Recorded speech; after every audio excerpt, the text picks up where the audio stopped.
If you're like me, this may be a familiar sound to you. Whether you are half asleep and starting your journey to daycare, or on your way to your first date. It's one of the many aspects of cars that have become so integrated in our daily lives, but also something that might not be around for too much longer. As we prepare for a world where every vehicle on the road is both electric and can drive itself, we may see some parts of the car we've become so accustomed to start to disappear one by one. Some parts of the car we may not be so sad to see go, but others, like the sound of a V10 revving the red line, the shape of the mid-engine supercar, or the feeling of depressing the clutch, moving the gear selector before stomping on the gas pedal and getting pushed back into the seat, may just be missed. So today, we'd like to both take some time to appreciate what makes some of us go crazy over cars, both past and present, while also having some fun predicting how the cars of the future will be designed.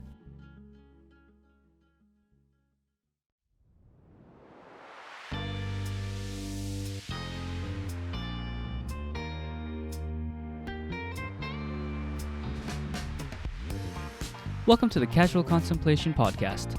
I'm Philip. And I'm Casey. Casey and I were roommates through college, and now we're long-distance friends who rarely get the chance to talk about anything at length. So, we've created this podcast as a place where we can chat about different hobbies and interests. We're far from experts in anything, but we hope you enjoy our casual take. So, as a disclaimer, all of this is personal opinion, most likely based on what I've been told in terms of what is beautiful and what isn't. And when we talk about the way a car looks, sounds, or feels, based off personal opinion and should not be taken as fact. Okay. So I think there's a back and forth on whether or not a car can be beautiful or can be art. Mm-hmm. I think if you look into, or if you actually ask art people, they'll say that it might not be qualified. Do you mean artists? Art people? Well, I mean, like, not only just artists, but people who... Creators, designers, critiquers, though, also like collectors. Mm-hmm. Like, I don't know if they classify it as art. Oh, okay. I see. Wait, yeah. People who review art. Anyways, so a while back, right, I asked you if you could name down some personal cars that you thought were beautiful or cool, right? And you gave me a couple. Maybe you can name them. As a disclaimer here, before we get really into discussion, I'm a very casual. I'm not even a car enthusiast, to be honest. I've had an appreciation for cars for over the years because my father and my uncle, they've always liked cars. My uncle is the type of person that has always tweaked his car to his preferences. So I've been exposed to that world. I've gone to many auto expos, auto shows over the years. Right. So I have, a very, very high level knowledge of, what a certain model is and who built, not who exactly the engineer or the designer, but, the car company has designed these cars. And I think I have a personal preference, but it's not to the point where I can name cars from the top of my head. But I think that one of the ones that I shared with you, and I think some of the listeners might be familiar, based on the famous series Fast and Furious, is the Nissan Skyline GTR. The second one was, I actually don't know which model this is, but BMW 5 Series. That was, I think, built in the 1980s or 1990s. It's, the old headlights, the round headlights, the classic ones that maybe you've seen in Bond movies in the past. And lastly, I don't even know what the name of those cars are. I've just seen them, here and there on Instagram at the auto shows, and I've kind of liked the design. So you've shared them with me in the past prior to this, and the first one that you showed me is the second generation Audi R8. The second one is the third generation Acura NSX. I can't remember if it's the second technically or third, because the first generation had like a facelift. I don't know if they called that one the second generation, but anyway, the latest, I think 2015 and newer. And the last one you have on the screen is the BMW i8, which was featured in the Mission Impossible movie. I can't remember, it might have been Ghost Protocol.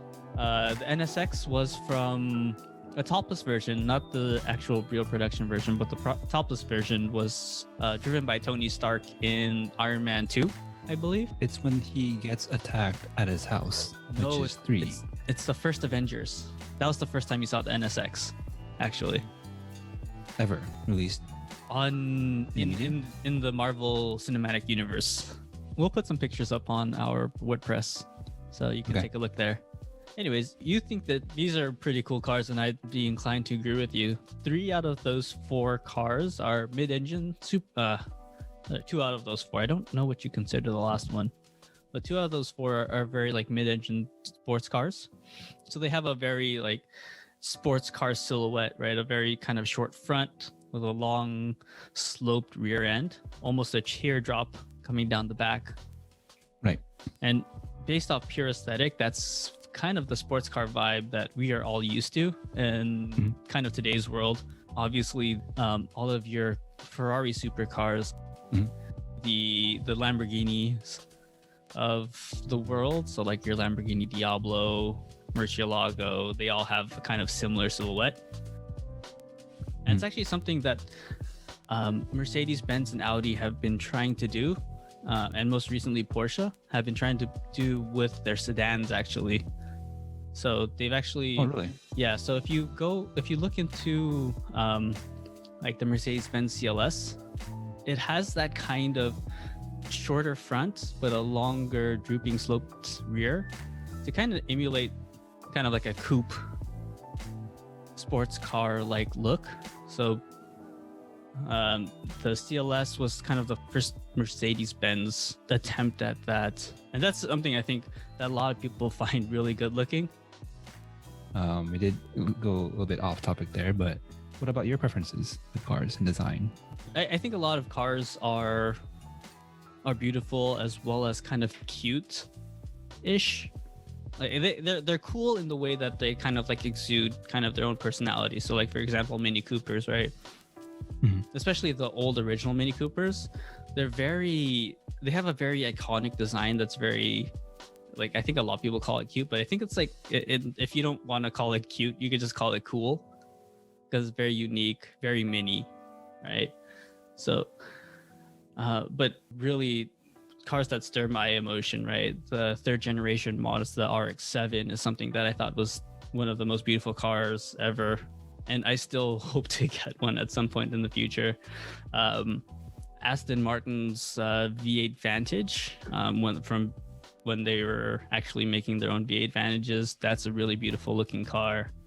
The Alfa Romeo GTV, we'll put this all on the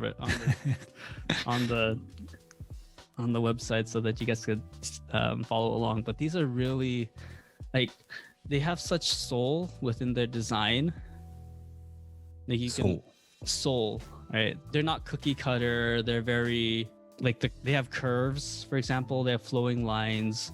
I think you can look at cars like the old NSX, 1st generation NSX, and that's a good looking car. I think it's very kind of retro, like kind of an 80s car where they're very boxy. But so I think of that more as a cool car. I think that straddles the borderline between what people think of like a beautiful car and kind of a cool car. Okay. So I think there's a coolness factor, but I think you alluded to this a while back, but there is like the interior as well. I think modern interiors are really awesome, but they're more kind of luxury as opposed to art. Well, can you give an example of a car where interior design has become part of the art? So one car is the Pagani Zonda, which is an Italian offshoot. But the Pagani Zonda and the Spiker C8, these are not one-off, but they're very low volume. See, for example, this shifter down here, like it's polished, there's metal. You can see kind of like the shift linkage. And some like craftsmen put so much time and effort into making this like one piece. Is this a custom design car? No, this is a very low production volume car. So imagine like Ferrari or Lamborghini type car. Okay. It has a very 1960s 60s vibe to it. Yeah. So this car is the C8, and it took its inspiration from like a cockpit of a fighter jet. Okay. So you can kind of see that, right? Everything's machined. I think the switches on the center right here are like switches inside the cockpit of a fighter jet. Good. Yeah. Also, an older fighter jet. Yeah, an older fighter jet. World War Like II. the steering wheel is very kind of like a like the propeller on an airplane, right? Right. So I think that's what I kind of think of like as a more artistic interior, Okay. as opposed to a very kind of utility, cool techno. Especially like if you look at all of the new cars, right? They all have that big, huge center touchscreen.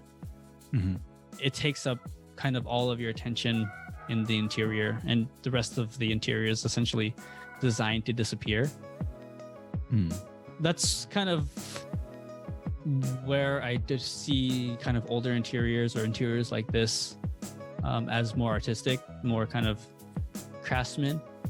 For me personally, there's this joy, I guess, with pushing buttons and touching levers, right? Yeah, that's something that I do miss with modern technology. Touchscreen is convenient, but that clicking noise that you hear when you do certain things. Yeah, like feedback, right? Any type of like audio feedback or tactile feedback, tactile feelings. Tactile. So like when you press a button, that's a tactile feeling. When you when you flip a switch, that's a tactile feeling. Yeah, I don't know if that's because we grew up in that age where we still had that as part of our experience, but that feels sometimes, nostalgic, but there's some kind of joy that comes with that. So I do appreciate this design. Yeah, I completely agree with you on that. This is why I need to teach you and the rest of the world how to drive stick, so they can appreciate the feedback you get from the joy of driving a manual transmission car versus just an automatic transmission car. Granted, I think it's probably just inconvenient for a lot of people, so they probably won't partake, but I'm hoping. Yeah, if I don't live in an area where there's a lot of hills, I think I'll be okay with that. I think hills aren't as bad as people. The hills are only bad when you first start learning, unless they're really steep. Oh yeah, I mean, like, I don't know. I haven't been to San Francisco for a while, but I wouldn't want to drive stick in San Francisco. There's ways. You just have to. There's ways to get around. I definitely can teach you if I ever get a chance to. Okay. But yeah, so I mean, things like that, and that kind of brings me around to the idea. Like you said, you bring up the idea of kind of more physical joys of like pressing a button, flipping a switch, that you are starting to get less and less of in today's cars. But also with the kind of the rise of electric cars, we're getting less and less of not only electric cars but turbo cars, just like oral pleasure, as kind of weird as that sounds, from a car. So if you've listened to like a Lexus LFA is probably one of the better examples from today's world, or if you've ever been inside of a V8 Mustang, I think there's feelings from the vibration of the engine, not only kind of from a sound point of view, but just kind of like a concert of like firing cylinders that kind of brushes through you as you're driving, that you don't get. Concert of firing cylinders. Yes. I like that expression. Thank you. There are feelings that I'm personally going to miss kind of moving into this next phase of mobility that's electric. And that kind of goes along with everything moving to a touchscreen now instead of your basic buttons and dials and switches. Like all of this is all going to be gone, and it's going to be pretty sad. Yeah, I think that's a feeling that I felt even watching movies. When you watch, because I like sci-fi and space-related movies, with Space Odyssey and all the other, or I guess Apollo 13, it's the traditional NASA feel, where you have switches and buttons everywhere, so much so that, you know, if you don't know what's going on, you don't know which button push. But that scene when they actually touch something and something happens, there's some joy. Oh, well, I guess as a pilot, there's not so much joy. It's just part of your day-to-day operation. But as somebody that's kind of enjoying that as a movie, yeah.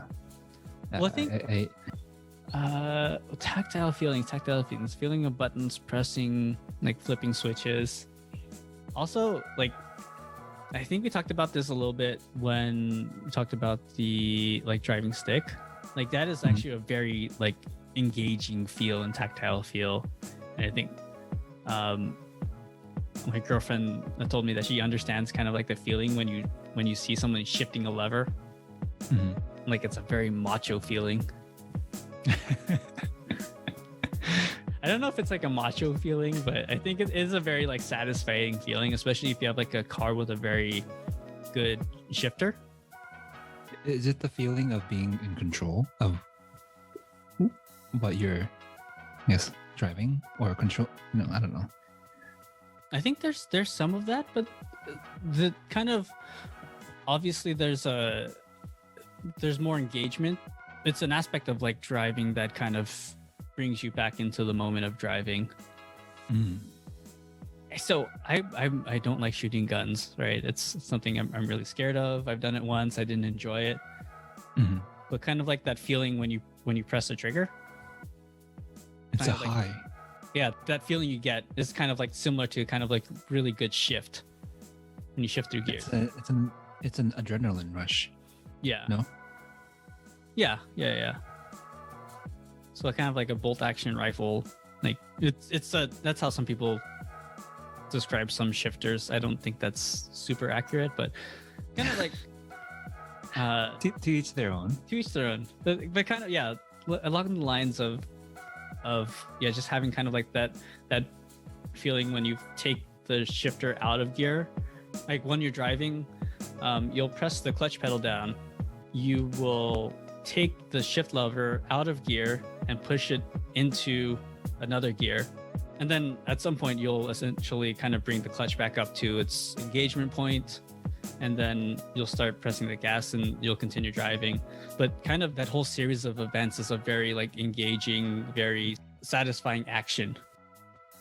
It is a very enjoyable experience to do that with a car that is kind of designed for that to feel good. Like I think if you were to do that like on a regular, like on a Camry, it might not be as fun. Granted, I've driven like a Fiat Panda, which is a Econobox, like it's an Italian Econobox, and that was really fun to drive stick shift. I definitely enjoyed it more than I would have enjoyed it in an automatic, guys. But yeah, I can see kind of like, other than the inconvenience, like it not being an enjoyable action that you have to constantly do if you have a car that doesn't really have all of these positive feelings when you are shifting. I personally haven't driven like a car with a gated shifter like a lot of Ferraris have. That's always described as something that is like one of the experiences that is the best type of shifter to have. So how does this conversation relate to our topic on autonomous cars? Well, so this relates to kind of like the whole podcast in the fact that it's kind of around the feel, everything that kind of goes into a car, like the embodiment of a car, right? Not just how it looks, because obviously the look of the car is a very big thing, but also one thing that like Porsche does really well is they design the clutch uptake and the shifter to feel a certain way. So there's like different weights that they design all of these different levers and mechanisms to feel so that you get the most enjoyment out of driving. So I would describe like the Porsche clutch pedal as probably being one of my favorites.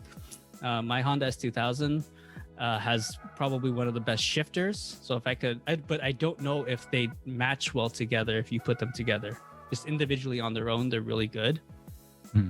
But those are different kind of like inputs that are designed into the car. Okay. So it's not like the tactile feel. Every tactile feel in a car is designed in. So the steering weights, how difficult it is to press down the accelerator pedal. Same thing with the brake pedal, the clutch pedal, how the uptake feels and what the engagement zone feels like. That's designed in. That's a decision that the company makes.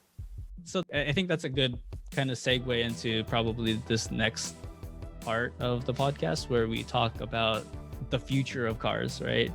Like, what is the future of the car? Especially now we're seeing all this innovation in the autonomous driving arena. And then kind of along the lines of the current rise of electric cars, I'm assuming that with the push for something more environmentally sustainable, electric cars will become kind of the staple of the future in terms of the propulsion system of the vehicle. So like right now what we're seeing are what's been dubbed toaster on wheels for the resemblance of a toaster for a lot of these autonomous cars. When we've talked about this previously, you brought up the picture of like the Cruise Origin. I brought up the concept behind the Zoox vehicle. Mm-hmm. Mercedes actually came up with this concept a while back in 2015. It wasn't quite a toaster at that time, but it was kind of like the beginning of the idea that you're not as concerned about the exterior of the vehicle. You want to actually start looking into the interior experience of a vehicle that doesn't drive itself and will be able to drive itself. And because of that, you're not as concerned about, like, you start thinking about different things. Mercedes still kind of resembled the car to a certain extent, but we're starting to see more and more nowadays. GM, Cadillac, Amazon, they're vehicles that look like toasters, and they're very much more about the interior experience, like your experience on the inside when you don't need to drive. Right. So like I'm going to bring up the example of that Mercedes back in 2015. It actually had, I'll bring this on the screen so we can talk about it. You can actually see its door panels were touchscreens.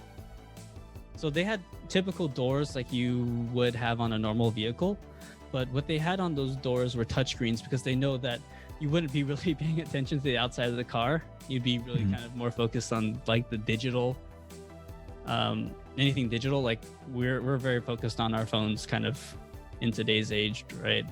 On social media, on YouTube, Instagram, where we're going kind of and our ability to how long it's going to take us to get someplace, like from point A to B, or notifications that come up. So that's kind of where Mercedes in 2015 really started showing their concept for what that would look like. What you'll also see in kind of that 2015 concept is the idea of, I think you might allude to this later, the party chairs. Oh, right. Yeah. So the idea is the inside of the car being more of a lounge as opposed to kind of a place for getting from A to B. So kind of evolving not just the mobility, but improving the experience of the inside of it. And part of the improving the experience is improving the ability for the passengers at the front of the vehicle to communicate with the passengers in the back of the vehicle. So this is something that Mercedes came up with. Obviously Mercedes-Benz, so it's very high class. You can see it in the materials like the wood, the chrome, I'm assuming leather seats. Cadillac came out with kind of an updated version of this, or like an evolution of this concept, where you were given two lounge seats kind of facing each other, and then to the right of you was essentially a sofa. I don't know how this works legally, but it seems like a cool concept that you'd be able to kind of like recline inside a moving vehicle. It's kind of like a limousine setup where you have a different version of a party seat. Everybody just sitting next to each other. But then there's also a reclining chair. Yeah, so I think the idea is that you have two people that would be very happy and like sleeping in the car, and the rest of them would just be like lounging and talking to each other. Mm-hmm. But this is kind of where we start. I think why the toaster on wheels also makes a lot more sense, because you really are maximizing the amount of space for the passengers, or like a number of passengers within a certain footprint of a vehicle. As opposed to cars now, which have to accommodate motors, they have to accommodate all of these safety features because you're driving one way at very high speeds. If you have a gas tank, obviously you need to put that somewhere. With electric cars, mostly you have like a flat battery, and then you have your drive motors, which really don't take up much more space than the actual wheels themselves. So you can it's a relatively compact structure where you can increase the amount of room for the passenger. With a lot of these major companies saying, or trying to go electric and all that, I'm always wondering, based on where I've traveled over the years, I've gone to the countryside of certain countries where the food is not something that's accessible. For example, when I went to India, the purpose I went there was so that we could go to some of the land in between China, India, and Pakistan. While we were there was a shortage of food because people were not able to get over the mountains to deliver the food to us. So I think we were there for about 3-4 days, but during the first 2 days there was no meat, so we was eating vegetables only. Even when we went to restaurants, they could only serve us vegetables. And then water was scarce too, so everybody would heat their own water. Would have a water heater on top of their house, and then they would get snow and then do that. So I'm always wondering when this new modern technology will be accessible in those parts of the world. There's definitely a benefit to having electric cars in those areas too. Because it's less, right? Because there's less cars in general. I mean, for the population size, there's surprisingly a high number of cars. The person that hosted us, he was a doctor, so he travels a lot, so he's seen the world. And he's telling me, I forget why, but there's a high percentage of Suzukis in that area. He was telling us that Suzuki made a move into India at a certain period of time, and then for some reason, in that particular area, Suzuki dominates the market. So it's a very small town. I don't know what the population was, but there was enough cars so that there was traffic in the morning. And then the particular person that hosted us, he wasn't young, but he had to carry all things and he had to drive everywhere. So if that could be done all with an autonomous car, I think that would be very beneficial. Especially our host was probably in his 50s, I think. But then they're elderlies in the area, right? So those that may not have people to support them, having an autonomous car, I think that would be very well. I don't know if it would be crucial, but it would be definitely be beneficial to be able to bring in those type of cars in that small town. Autonomous cars, they don't do well with variables, right? They're essentially computers. So every variable you throw at them, like no road markers, it's just an invitation for a crash. That's right. Yeah. I see your point. Yeah, that's true. So there wasn't that many signs there. Yeah, I think it might take a long time. Okay. I mean, China, I think right now is actually probably at the forefront because they're trying to put autonomous vehicles on Chinese roads, and Chinese roads are very scary. I've only been to Shanghai. Yeah, they're rules, but they're more guidelines than rules. Oh yeah, I've seen videos on YouTube. Obviously, there's still like road markers, which is still going to be a barrier to kind of more rural areas and more rural people because the lack of roads in general and infrastructure out there. But the ability to operate in a place where rules or guidelines, I think, is going to be a big step forward in the autonomous vehicle space. But yeah, it's going to be difficult. Okay, I see why you said that it will be some time until we'll start seeing autonomous cars in the countryside. Yeah, a long time. I think So people are you would not be able to bring your autonomous car into the canyons that you mentioned earlier, though. In that case, it depends, right? I mean, as long as there's infrastructure in the middle of the country, right? yeah. To allow for that. So I think that's fine. It's Okay. as long as you aren't going, like, if you're just going to places where tourists go, then you're going to be fine, right? There's always going to be road markers and signs around that. If you're going to a place that doesn't have, like, going to a farm and you're going to try to find your way around the farm, which is private land and may not have any road infrastructure, then you might have trouble. That's where an autonomous road would be. But, like, through mountains is fine. Even through the mountains, you're going to have the infrastructure with the passing lanes, road lines, everything. Okay.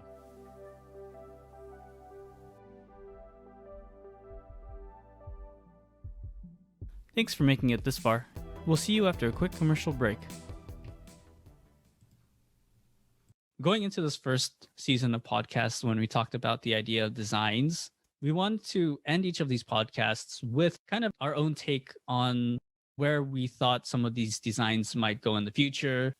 Our own, if you can call it that, our casual contemplation take on the topic of discussion. Yes.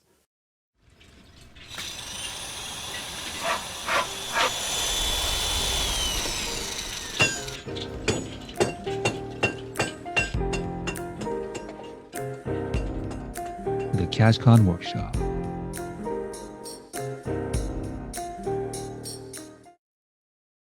I gave Keishi a couple of guidelines and I asked him to make his own self-driving car.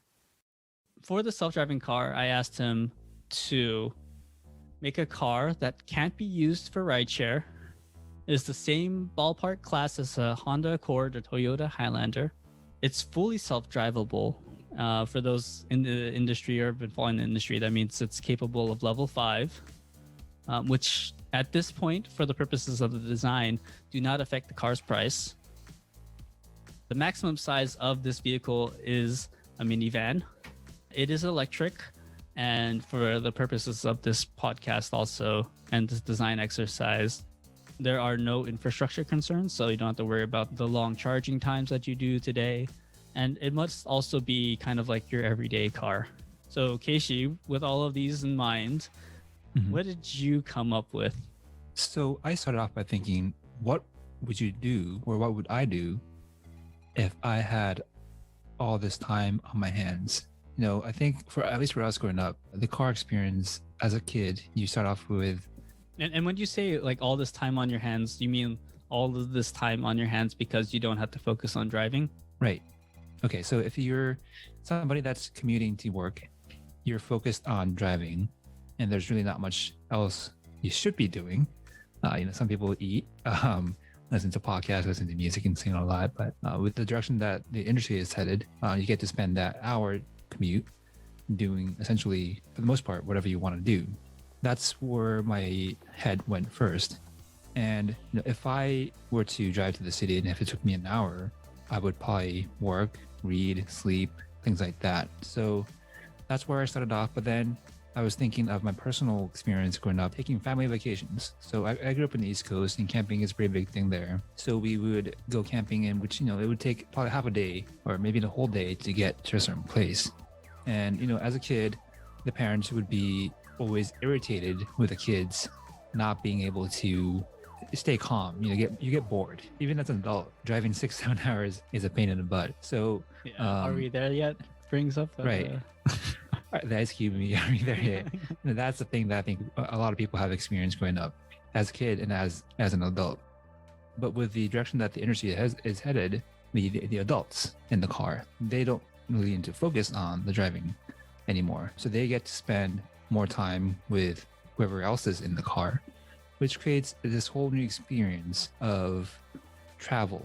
And I do understand that some of the guidelines that was put in place was an everyday car, but I decided to just focus on the vacation experience.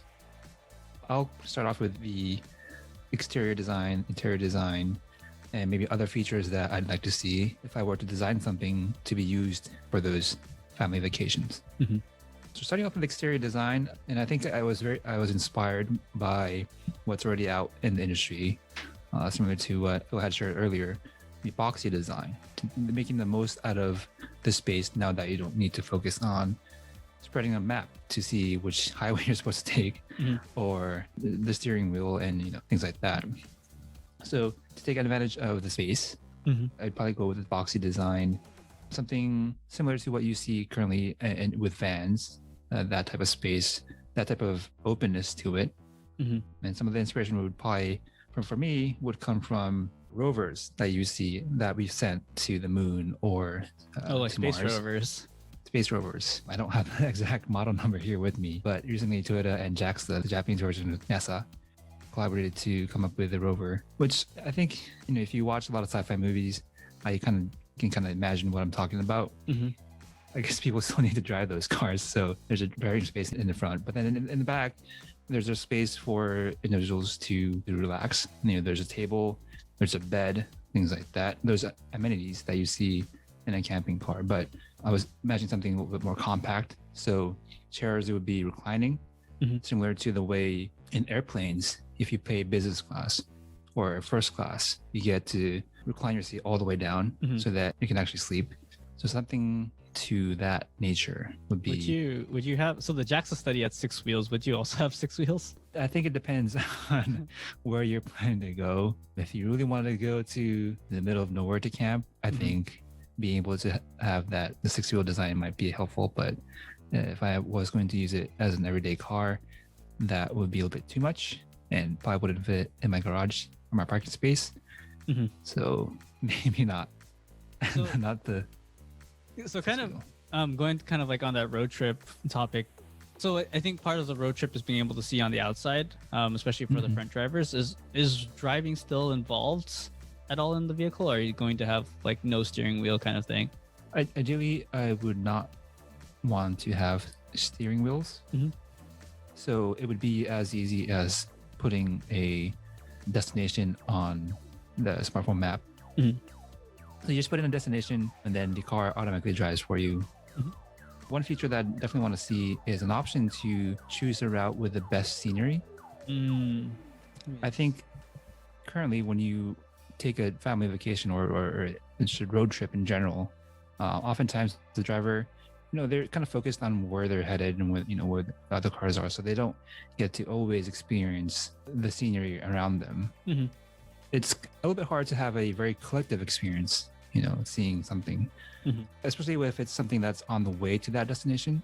If it's pit stops in between, you stop the car, you get out, take pictures. But while you make that trip to that destination or the pit stop, you can't have a collective experience. So by having this option to choose a route with the best scenery, everybody can have, or everyone's able to see, I don't know, that mountain or the trees or the ocean. I don't know if the selfies are still around, if there's still a thing, in the future, you can take a selfie, while being driven. So it's not about taking the selfie. It's more so having that collective experience together as a family or as friends or, whatever the relationship is.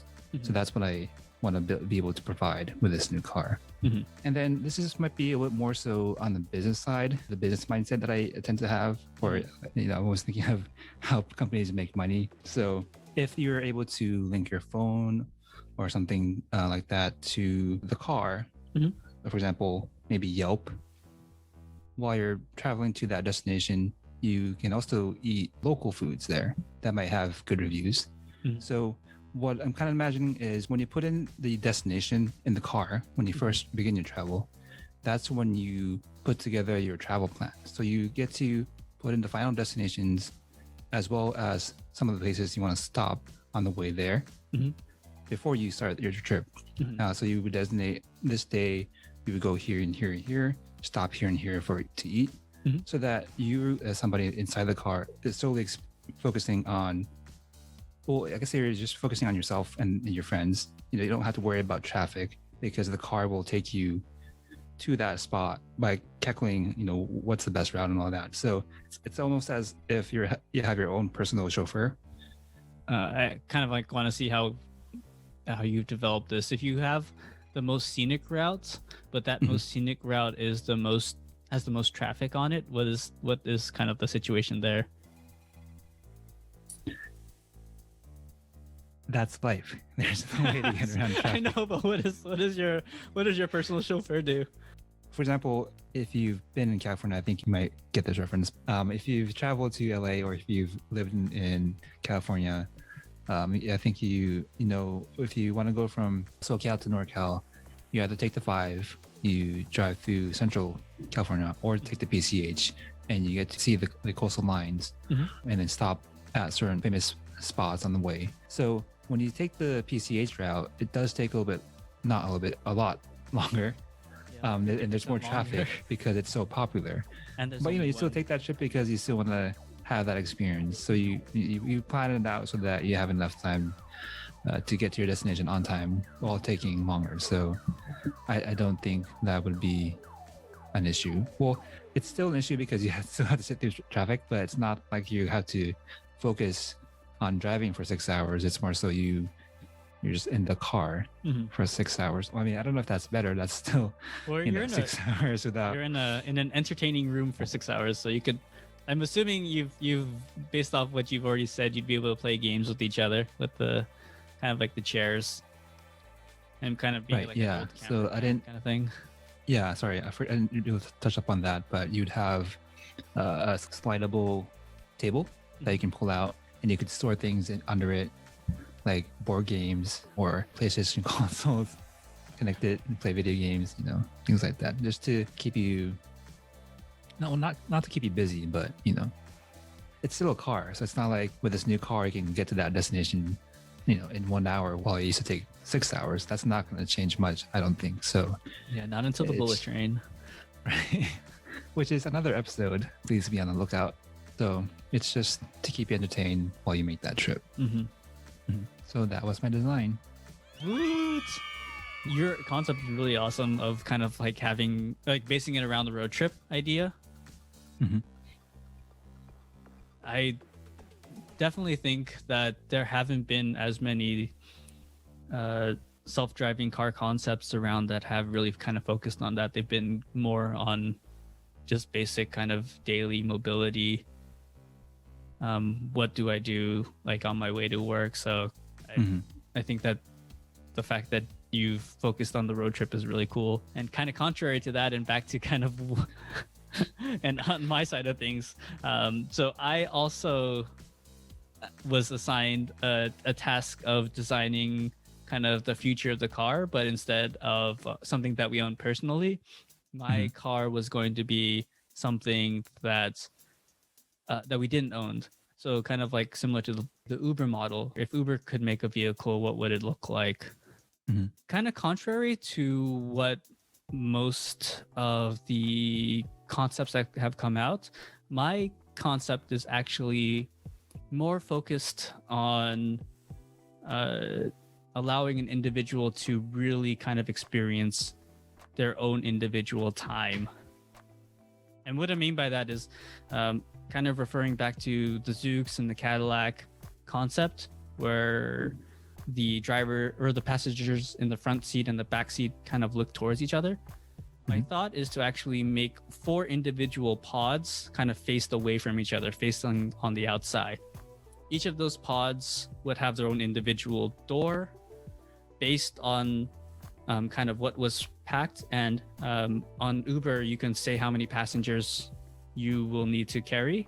So the idea here is that this transportation pod would ask you how many people you're transporting. If you are by yourself and there's no one in the vehicle that's coming along, you can get a choice of your front, right, left, or back of the vehicle, your own pod. If the pods themselves are all connected to, so, but they, depending on the amount of people that you'd want to transport at the same time, you might get into a situation where it's like you and a couple of kids. So what'll happen is, in the case where you have multiple people that you want to transport, you'd be able to essentially have kind of these dividers between each of the pods open up so that you'd have one whole pod. You'd still have like the outwards facing seats, kind of not to make it too expensive. But you would have like one pod for 2 people, or if you have 4 people, up to 4 people, you essentially have no dividers. That's pretty cool. What I was thinking also is that, so you have outward facing seats, kind of like similar to a bus right now. You'd be able to have like a button that says that I need to stop here, kind of like on current buses, just in case they don't want, like they need to stop before A to B. Obviously, it's all digital, so the app would know, or like the company would know that you've only gone so far, so they subtract the payment away from where you are. Obviously, that's an open seat, so that's the ability for the company to add another passenger at that point as well. Okay. So that's how kind of like the pod four pod system would go. So, sorry, quick question. So, if you can get on and off at any time, for example, if I wanted to go from destination A to B, but between A to B, you get on at C and get off at D, right? But I'm in a rush. So from A to D, it would take longer if there's somebody that's getting in and out during that trip, right? So, so duration wise, you wouldn't be able to guarantee an expected time of arrival at the destination. So it would work in the same way that a current like Uber or Uber Pool, or I don't know what Lyft is, but you'd be able to choose kind of an Uber Pool type service where you'd get into a vehicle with multiple people, and you would have the chance where you'd be given a range of times that might be longer than if you were to choose one that's by yourself. Obviously, the experience would be the same, kind of where you have your own pod to really kind of experience it. But the time would be kind of more like you have your own vehicle as opposed to one that you're sharing. And obviously, it will have to make more stops along the way. Okay. But kind of the way any type of Uber Pool works is they really try to group you with people that are close to you. So... Right. Ideally, it wouldn't add too much time to your trip. Okay. So also what I do, that's a good point. What I did want to mention is this type of vehicle is kind of meant for urban mobility. So something that's probably anywhere from 10 to 30 minutes max. So we won't be taking long road trips for this car. It'll just kind of be more to and from the airport maybe, or within towns. It'll be like for old people that want to see their friends. Hopefully it'll help that. Or just kind of people who want to see each other around the town. So kind of that's how my 4-pod system would go.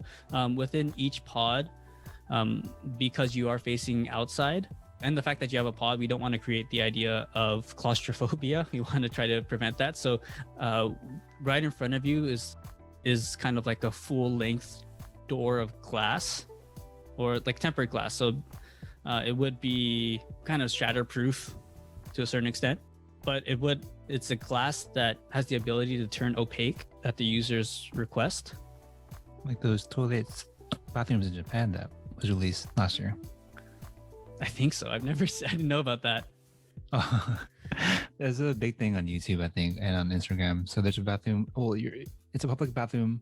When nobody's inside, everything's clear. But once you actually go inside and lock the door, everything gets clouded out so that you can't see the inside.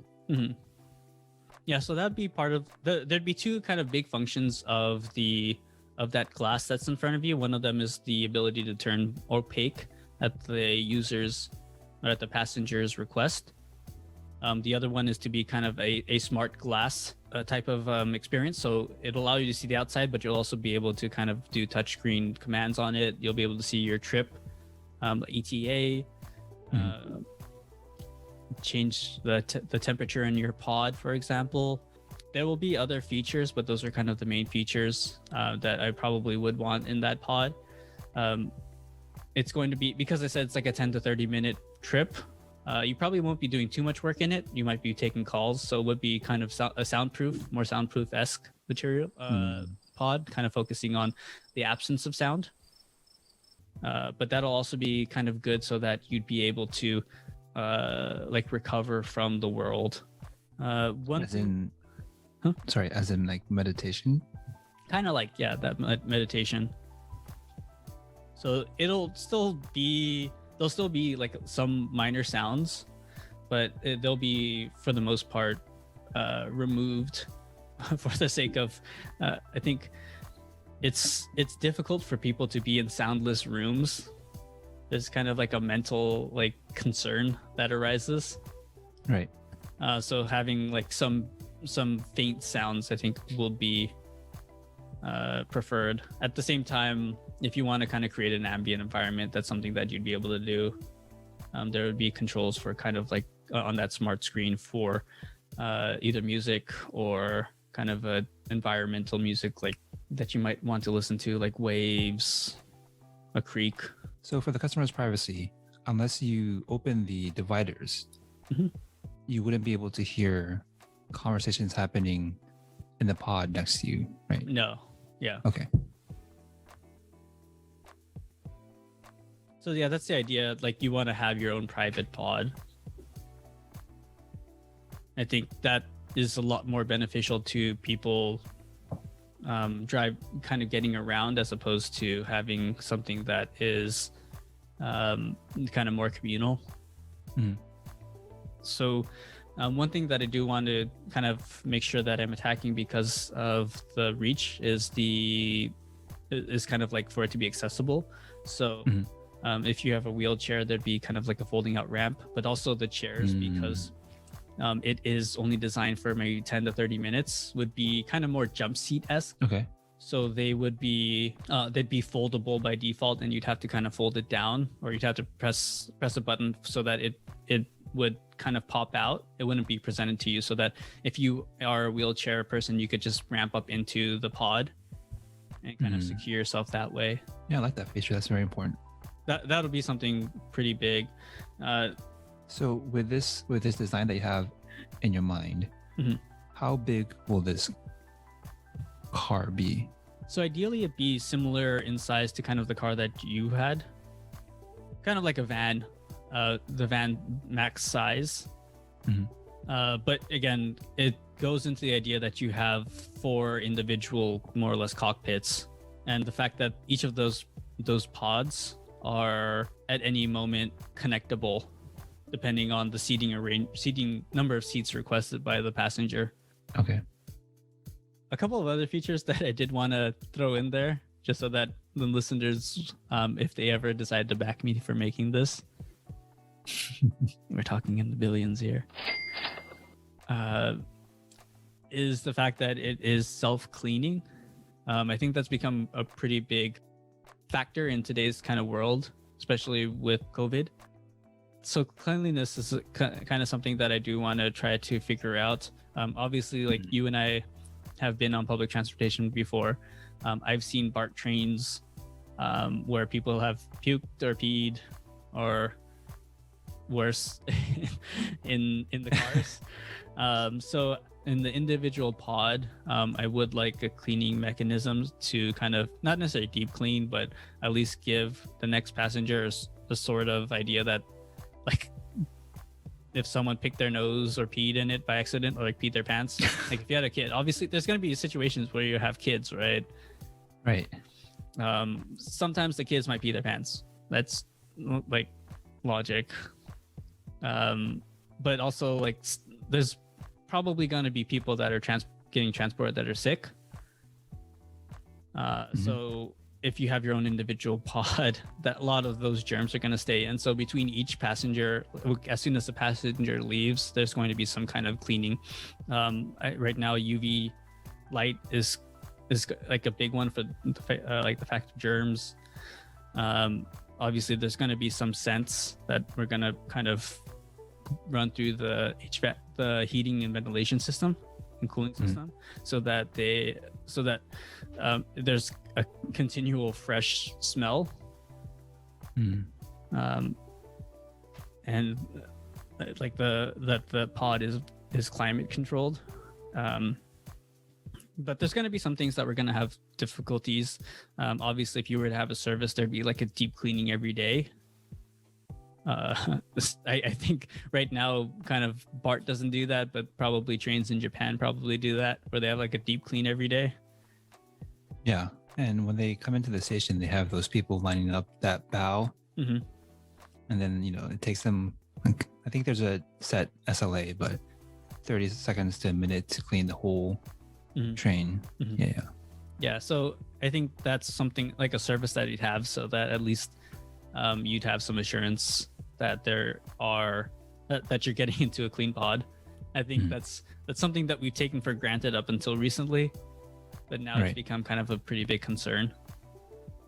So yeah, but not quite like a sanitizer mist between, but definitely like a UV spray and maybe some kind of quick wash down of some kind to disinfect some key areas.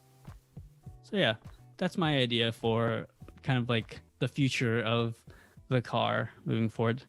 So if you were to leave our audience with a thought as we wrap this up, what would that be? Not necessarily a thought, but a comment, I guess. Obviously, I'd like them to really kind of think on the ideas and try to come up with their own designs for personal like transportation, whether that be the road trip vehicle that you mentioned or the rideshare vehicle that I mentioned. What does kind of like mobility look like in the future? But also like I would like for someone to really kind of come and continue the passion for cars, like motorsport, all of that, in a way that can be environmentally friendly. Like Porsche, right? They're attempting to do that with synthetic fuels, but it being still a combustion process where there's only a certain amount of efficiency. A lot of that energy goes into heat, sound. I'm thinking probably even with the oils, some of that will go back into the atmosphere as toxic gas. I don't really know how far that's going to get, but it would be really cool if someone could come up with that. I would really like the listeners to try to think about that. So if you guys come up with that solution, let us know, and we'll find people to invest in that business, and we'll go from there. That's a good point to kind of wrap things up. You'll probably hear this on Spotify, but also don't forget to visit us on WordPress. We will have a bunch of these pictures that we mentioned of the cars today, as well as some inspiration that we've taken in order to kind of create our own casual contemplation designs. The page for that is what, Keishi? CazualContemplationPodcast.wordpress.com. Yep. And you'll be also able to find us on Instagram at Casual Contemplation Podcast. All one word. All one word. I do want to get the listeners' feedback, so feel free to drop a comment either on Instagram or WordPress. We'll be looking forward to them. And that's it for this podcast. We'll see you guys in the next one, which is on sneaker design. Please be on the lookout for additional communication on when that podcast will come out on our social media. Thanks for listening. Peace. Peace.